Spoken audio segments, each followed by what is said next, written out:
Larry, can you tell us what you know? I know you have sources that are not public, but tell us what you know and what you can tell us of what you know about what's happening as we speak. Yeah, if you own an empty shed in Syria, or you just bought your kid a new drone, you should be terrified because the U.S. will probably bomb you. Look, this is all staged theater. We're not actually hitting strategic or tactical targets. They're going to make one bit of difference in terms of groups that are targeting U.S. bases or forces that want to fight against the United States. So, and we've seen this repeatedly. I saw it first under Barack Obama back in 2013. Donald Trump did the same thing in 2017. They were, in those cases in 13 and 17, they were talking about a sarin gas that the Syrian government had used. Well, it wasn't the Syrian government. It was U.S. intelligence with British intelligence using operatives that staged it, that they created this illusion. And then there was pressure. We got to strike Syria. We got to bomb them. And we launched, Donald Trump launched 59 cruise missiles at one base. That's $2 million a piece. And all we did was blow up dirt around the base. And I know for a fact, in Al Udeid, the Air Force Base in Qatar, there's the Combined Air Operations Center, the CAOC, CAOC. And the general in charge of that CAOC was on the phone with his Russian counterpart who was in charge of forces in Syria going, hey, stand by. We're going to be bombing in this location at this time, and we're going to use this many weapons, and we're going to come from this direction. Do you copy?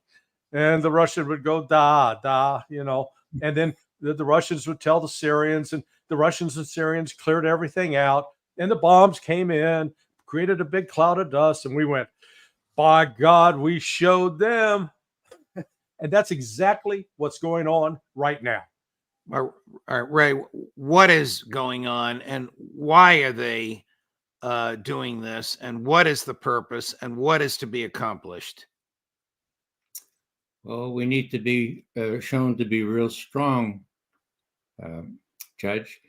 When 3 of our service people have been killed, why they were where they were is not really important. They were killed, and there's a big segment of our ruling elite that wants to use this, let's put it baldly, to make war on Iran, okay?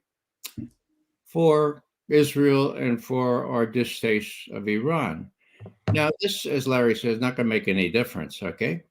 But, if you take a little background look at this, what has happened to the correlation of forces worldwide that applies here? Well, 91, we went into Iraq, and Wolfowitz, Deputy Secretary of Defense, said the main lesson we learned was we could do these things and the Russians can't stop us. 2003, again into Iraq. Did the Russians stop us? No, they couldn't stop us. 2015, we went into Syria. Did the Russians stop us? Yes, they stopped us, okay? And now, are we tempted to go into Iran? There is a treaty signed very recently between Iran and Russia. It's probably not a mutual defense treaty, but has long, very, very teethy strategic ramifications. And the Russians are actually giving Iran the capability to build some of these very sophisticated weapons. The relationship between Iran and Russia now is described on one of these talk shows, a really important talk show last night, Solovyov, okay? One of these participants says, we're allies. Iran and Russia are allies now. Well, they're not allies in the literal sense, to my knowledge, but neither are the U.S. and Israel. There is no mutual defense treaty between the U.S. and Israel, so it's not quite right to call Israel our ally, particularly since our ally has never done us much good. Larry, does Joe Biden want a war with Iran? in the hopes that this will cause the American public to view him differently as he seeks re-election? Well, let's be honest about this. The only thing that Joe Biden actually knows is whether he's hungry for mint chocolate chip ice cream. Okay, as far as anything pertaining to world affairs, that's coming from Jake Sullivan and Anthony Blinken and all the other people that actually still have some measure of intelligence, and they finally realized that they were risking a war with Iran that they don't need, they can't fight, and we wouldn't win. Because at this time, Iran's not Iraq. Iran's not sitting there with no air force. Iran's not sitting there with no air defense. Iran has air defense. It has missiles, surface to air, ballistic missiles, anti-ship missiles. It has a whole panoply of capabilities that, frankly, the United States is not prepared to fight. I mean, look, we can't even stop the Houthis, okay? They're driving stuff around in donkey carts. We can't stop the Houthis. And we're going to take on Iran? But do you fear that Victoria Nuland, Jake Sullivan, Tony Blinken, with a little push from Lindsey Graham, might talk the president into attempting to take on Iran? Yeah, they're going to try. But the saner heads are prevailing at the Pentagon. They realize that they're in over their head. And it's not like we're sitting with warehouses stuffed full of HIMARS and Tomahawk cruise missiles. They keep using them up. We're not replacing them at a rapid enough pace, in part because we don't have the industrial base. And so they're trying to create this illusion that, okay, watch us here. We're going to blow up these dirt piles along the border of Syria and Iraq, and it's not going to make a difference. Ray, why would the U.S. do this? For Netanyahu? All this for Netanyahu? I think Larry's put his finger on it. We have to appear tough in an election year. We have to appear tougher than Lindsey Graham, for God's sake. That scares the hell out of me. So we do these token strikes and make believe that that's going to make some difference. It's happened before. Larry has mentioned some of the previous instances. Now, if we listen, or if Biden listens to the real crazies and starts to hit targets in Iran or clearly identified with the Iranian Revolutionary Guards, that's going to be different. Yeah. Now, are there saner voices? One suspects that there are some in the Pentagon. Well, maybe those saner voices were responsible for withdrawing the USS Gerald Ford carrier group back to Norfolk. That was always a very discordant kind of thing, coming at a time of very high tension. So there are contraindications here that maybe there is a wise soul here. And it seems to me that if what Larry says is they hit a shed in wherever, Iraq or Syria, then that's going to suffice. Maybe they are coming to their senses, because Iran is a formidable power. You've got Hezbollah tightly allied with Iran, and you've got Israel at risk, let's say. Let's be cautious. Let's be clear about that. Israel is at risk. If this comes to open fighting between the U.S. and Iran, Israel will not escape unscathed. Chris, let's play the first part of cut number 1, just the part with Chris Matthews. You guys will know who this is immediately. You said that if the President of the United States had launched an attack on Iran without congressional approval, that would have been an impeachable offense. Do you want to review that comment you made? Well, how do you stand on that now? Yes, I do. I want to stand by that comment I made. The reason I made the comment was as a warning. The reason I don't say those things lightly, Chris. You've known me for a long time. I was chairman of the Judiciary Committee for 17 years, or its ranking member. The president has no constitutional authority to take this nation to war against a country of 70 million people unless we're attacked, or unless there is proof that we are about to be attacked. And if he does, I would move to impeach him. You think he feels that way now, Larry? He doesn't even remember he said that. I mean, the hypocrisy is staggering. And look, there's another principle at work here. So we're laying out that because Iran supplied weapons or drones to these third-party groups, and those third-party groups use that, what Iran supplied, we can attack Iran. And if I'm Vladimir Putin and Sergei Shoigu, the Minister of Defense in Russia, I'm going, damn, that's a good idea. You know what? Let's go attack the United States, because the United States is supplying Ukraine with the weapons that are killing Russians. Same principle applies, and this is why people are so sick of the United States and its hypocrisy with this rules-based international order garbage. We play only by one set of rules. Does it benefit us? So to take Larry's quite astute analogy one step farther, if Israel is engaged in genocide and an international court has found there is plausible evidence to believe it is, and an international court found there is plausible evidence to believe it intended to do genocide, is not the United States, which supplied them the weapons for the genocide, liable, Joe Biden? Ray. The answer is yes, Judge.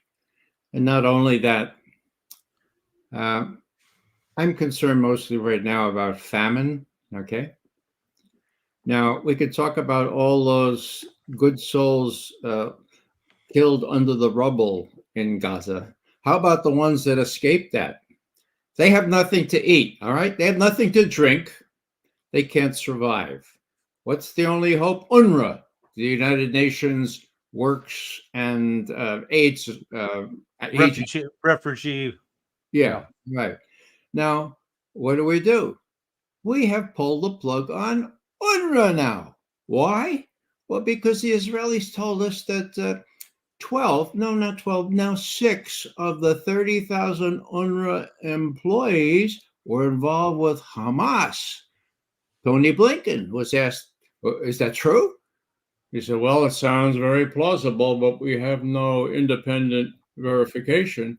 Well, how the hell does that sound plausible? Even if it's true, 6 out of 30,000, I'd be amazed. It was only 6 out of 30,000. So we're going to put famine in Gaza now? I mean, I know what famine is. My great-great-grandpeople, well, some of them survived the famine in Ireland. Putin knows what famine is, his big brother. His big brother died in Leningrad because of the famine. There's lots of other people know about famine. And I dare say that if we don't get off this shtick, if we don't get off this stick and start acting sensibly, not only are we going to be pariahs in the whole world, but we'll be liable, our leaders, so-called, will be liable to prosecution by the International Court of Justice and the International Criminal Court in due course. Where does this go from here, Larry? If what we're hearing is true, that the Israelis are attacking Damascus using American military equipment with which to do it, and the Americans are attacking a pile of rubble in the desert, if the Israeli Defense Forces behavior in Gaza has not only not been abated, it's been exacerbated, if that's possible, right? Since the decision by the International Criminal Court. If Bibi Netanyahu says he'll say no to his friends when he has to, but Joe Biden can't do that. Long question, my apology. Will Joe Biden, who has bypassed Congress to send $250 million in equipment to Israel, bypass Congress to start a war with Iran? I don't think so, and for this reason. The politics of it is, we've got an interesting situation where what's going on internationally is dangerous. And even Blinken finally admitted the other day, the most dangerous thing he's seen since maybe the Cuban Missile Crisis. But it's going on against the context of what's domestic politics. And Biden is keen. He is insistent on trying to get reelected. And every campaign stop he goes to, they're greeting him with Genocide Joe, stop killing children, ceasefire now. And it's over and over and over, and he's getting tired of it. So the last thing they're going to want to do is then get into a war with Iran that, even if they believe in their wildest dreams that they could win, which they will not. And in fact, I would predict right now the United States will lose that war. And then what do we do? So all of a sudden, what you're faced with is Biden losing a war. He's losing in Ukraine, losing in Israel, and then had this bombing run today that in a week or two you're going to realize it meant nothing. And then the attacks upon U.S. bases in Syria, in Iraq, and in Jordan are going to continue, because the groups that are attacking them are going to continue to attack until there is a ceasefire in Gaza and Israeli troops have pulled out. What is the role of intel in this type of activity, Ray? Does intel target a shed? Are they told to look for a shed?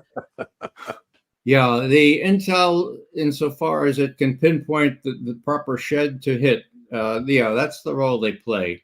In terms of a national intelligence estimate about what happens the day after an attack on Iran, my God, I hope there's an estimate of that kind, and I hope it's honest, but I have no assurance that it is. Let me just say a word about bypassing Congress. I think it's important to remember that Biden has already bypassed Congress on hitting the Houthis, okay? He started a war against the Houthis, okay, in Yemen. Well, so I think Larry is right. It's not so much Biden's sensitivity to constitutional prerogatives, like Congress having the sole approval, the sole responsibility to approve a war.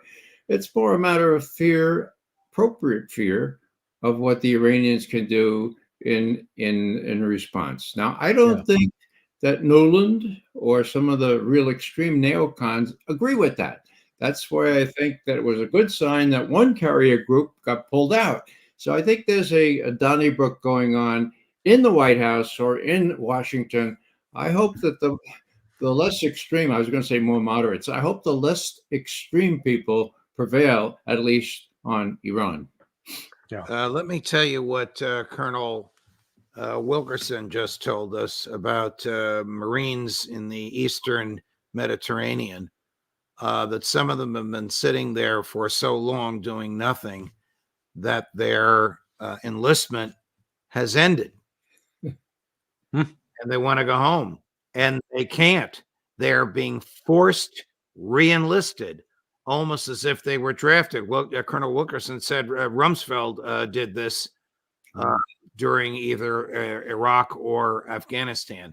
Larry, have you ever heard of this? Sure. Yeah. No, I have not, but it doesn't surprise me. The one thing about there's one reason that Biden would want to get congressional approval for whatever he does. It gives you somebody else to blame when it goes sour.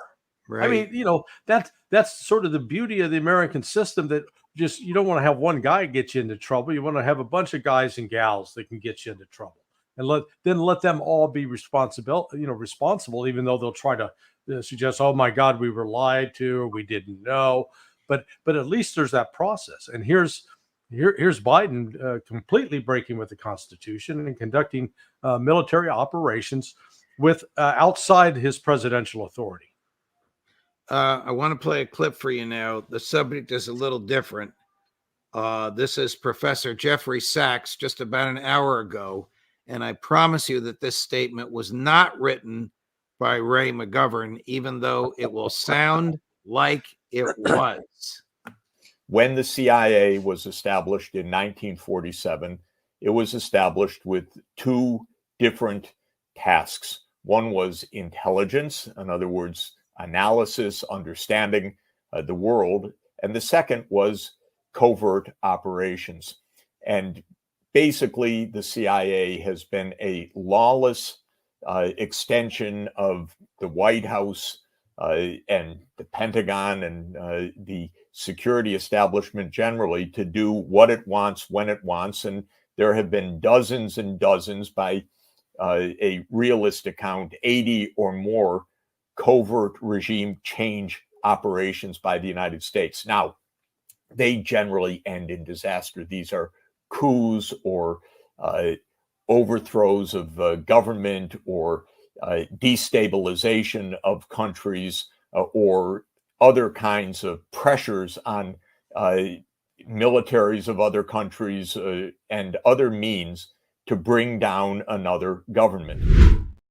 Have they been trying to do this with Syria, and should we expect it with Iran? Or are they just too, they can't get close enough to do that, Ray?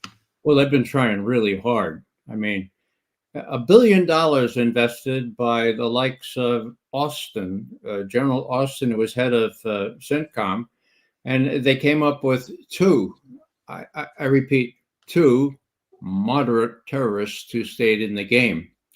The larger picture, Judge, is that Arthur Schlesinger, okay, the historian who worked for John Kennedy for a while, was tasked by Kennedy to find out why it is that this bifurcated agency can perform so stupidly, okay? And what he found out was that when the operations people decided they'd do the Bay of Pigs and assured President Kennedy that this would do in Castro, there'd be a popular uprising. He'd be gone, okay? They never checked with the analysis part. Never even asked them, never even told them what was going. So here was Kennedy told that, oh, this is going to be easy. We're going to land on the beach. And even Kennedy was smart enough to say, you know, that doesn't sound likely, but just remember, I'm not going to commit U.S. troops if you get caught on the beach. They got caught on the beach, and they said, now we need U.S. troops. And Kennedy said, niet, no, nada, okay? And they said, well, this is a treasonous Kennedy here. And besides, he's playing cozy with Khrushchev in Moscow. So we got to get rid of him. And they did. Larry, you obviously agree with Professor Sachs's analysis of your former employers as well. Well, actually, I slightly disagree. I think he got one thing wrong. So when the CIA was set up, there was the intelligence analysis side, and then the operations side of the house was there to recruit spies to have them give us information. What Professor Sachs was talking about was then this third function that evolved on the operations side, where they got to carry out all these covert activities to subvert governments. So, and then, in fact, that's the thing that Harry S. Truman was hollering about after the Bay of Pigs, that operation side of going out to subvert other governments, that's what has to be taken away. You still want to have people that can go out and encourage other folks to betray their country and give us information. That's right. That's the nature of the intel business. Right. Ray, that's what Truman wrote about in that famous or infamous Washington Post piece that the CIA had the Washington Post take down from their afternoon editions. Am I right? That's exactly right. It was exactly 1 month after Kennedy was assassinated. And it was a very clear warning from the president who had seen all this and knew how rogue the CIA had become. All right, guys. It's just a coincidence that all this is happening over there while we're on air. And I appreciate more than you know your ability to, as we say in this business, to turn on a dime. But I'm talking to two people with lifetimes of experience in the way the government works legally and illegally. Thank you very much for your time. I look forward to seeing you both at your usual times on Monday. God knows what the world will be like in 3 days, but have a great weekend, my friends. Thanks, Judge. There you have it. I'm happy that Larry and Ray were with us while this breaking news came down. It was not what I expected we'd talk about, but I feel an obligation to pick their brains on matters that are topical to all of you as and when the need arises. Thank you. Have a great weekend. We'll see you.